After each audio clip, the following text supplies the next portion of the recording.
அடுத்ததாக பார்க்கக்கூடிய ராசிக்காரர்கள் துலா ராசிக்காரர்கள். அற்புதமான காலகட்டம். மன நிம்மதி, சந்தோஷம். துணை அல்லது துணைவியாருடன் மனமிட்டு பேசுவது ஏற்றத்தையும் நம்பிக்கையும் ஏற்படுத்தும். இழுபறியாக இருந்த பலவிதமான கஷ்டங்கள் பரிபூர்ண நிவர்த்தி ஏற்படுவது யோக பலத்தை நிச்சயமாக பெற்றுத்தரும் என்பதை துளாராசிக்காரர்கள் ஞாபகத்தில் வைத்து கொள்ள வேண்டும். தொழில், உத்தியோகம், வியாபாரம், படிப்பு சம்பந்தப்பட்ட எல்லா விஷயமும் அற்புதமான அமைப்பையும் ஆனந்தமான அமைப்பையும் ஏற்படுத்தி கொடுக்கும். தனிப்பட்ட செல்வாக்குகள் கூடக்கூடிய நல்ல காலகட்டம். யோக பலத்தை அதிகமாக பெறும். நினைத்த காரியங்கள் நடக்கக்கூடிய அமைப்பு ஏற்படும். முருகர் வழிபாடு.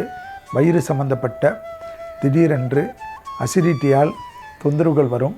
மாதவிடாய் கோளாறு இருக்கக்கூடிய பெண்கள் மருத்துவ ஆலோசனை தள்ளிக்கொண்டே போகாமல் உடனடியாக எடுத்துக்கொள்வது நன்மை ஏற்படுத்தி தரும்.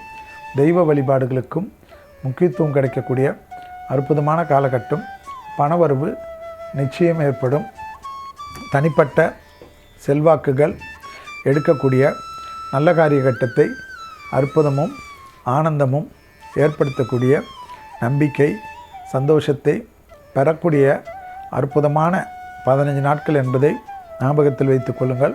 குறிப்பாக பங்குனி மாதம் மார்ச் 15லேருந்து ஏப்ரல் 15 நினைத்த காரியங்கள் எல்லாம் நடைபெறுவதற்கு அச்சாணியாக இருக்கக்கூடிய 15 நாட்கள்.